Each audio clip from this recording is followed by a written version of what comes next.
এই বছর রথযাত্রাটা আমার অন্যান্য বারের থেকে অনেকটাই আলাদা কেটেছে এবং খুব সুন্দর কেটেছে। প্রথমে তো আমি গ্রামের বাড়িতে ছিলাম, জগন্নাথ দেবের যখন স্নান যাত্রায় তখন আমাদের গ্রামে রথযাত্রা হয়েছিল, তখন তো ভিডিও দেখিয়েছিলাম।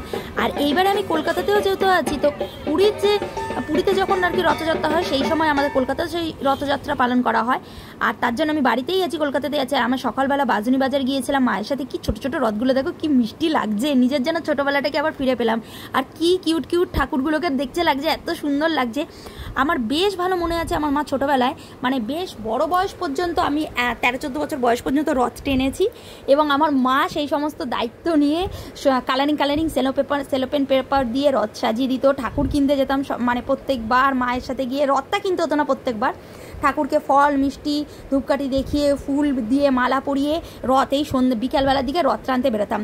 আর বাজনী বাজারে সন্ধ্যেবেলায় আমি একটুখানি মা আর আমি বেরিয়েছিলাম রথ দেখতেই। তো দেখছি কি বড় একটা রথ, কারোর বাড়ির আর কি পুজো হয়েছে, তারাই রথ নিয়ে বেরিয়েছে। এবং শুধু তাই নয়, তারা পুরো রাস্তায় এসে বাড়িতে যে ভোগ দিয়েছিল ঠাকুরকে, পোলাও ভোগ, সেই পোলাও ভোগও প্রত্যেকের হাতে হাতে দিচ্ছে। এমনকি যারা জানে না তারাও হয়তো তাদেরকেও ডেকে ডেকে দিচ্ছে, নিয়ে যান করে। এটা আমি প্রথমে বলেছি এত বড় রথ একটা বাচ্চা কি করে এখানে চালাবে। তারপরে একটু কাছে গিয়ে দেখলাম যে না, এটা কারোর বাড়ির রথ এবং যে কেউ এই রথটা দড়ি ধরে টানতে পারে, তাদের কোনো আপত্তি ছিল না। এবং যেহেতু বাড়ির রথ, তার জন্য প্রসাদও সবাইকে বিলি করছে, মিষ্টি দিচ্ছে, পোলাও ভোগ দিচ্ছে, ঢাক নিয়ে এসছে, কাশি বাজাচ্ছে। এত সুন্দর লাগছে এবং ঠাকুরটাকে এত সুন্দর করে সাজিয়েছে।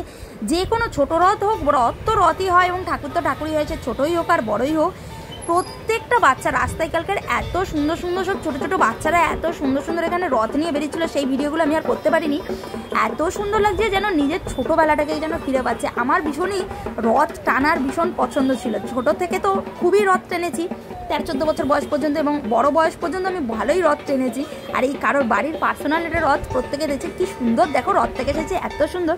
যাই হোক, রাত্রিবেলা আমরা চলে গেছিলাম শাড়ি কাকিমার বাড়ি, মানে আমার মা পিসিরা যাদের বাড়ি থেকে শাড়ি নেয় তাদের বাড়িতে জগন্নাথ দেবের পুজো চায়। কি সুন্দর দেখো, সিংহাসনকে সাজিয়েছে, ঠাকুরটাকে সাজিয়েছে, সবাই কি সুন্দর লাগছে, খুব সুন্দর লেগেছে।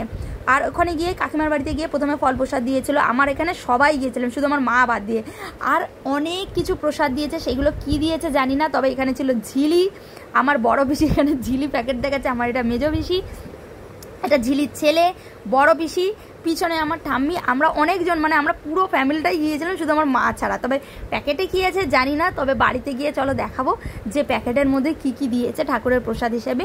এখানে একটা প্যাকেটের মধ্যে ঠাকুরের ভোগ যা দিয়েছিল, খিচুড়ি ভোগ, 5 রকম ভাজা আর ফল দিয়েছে সেটাই দিয়েছে।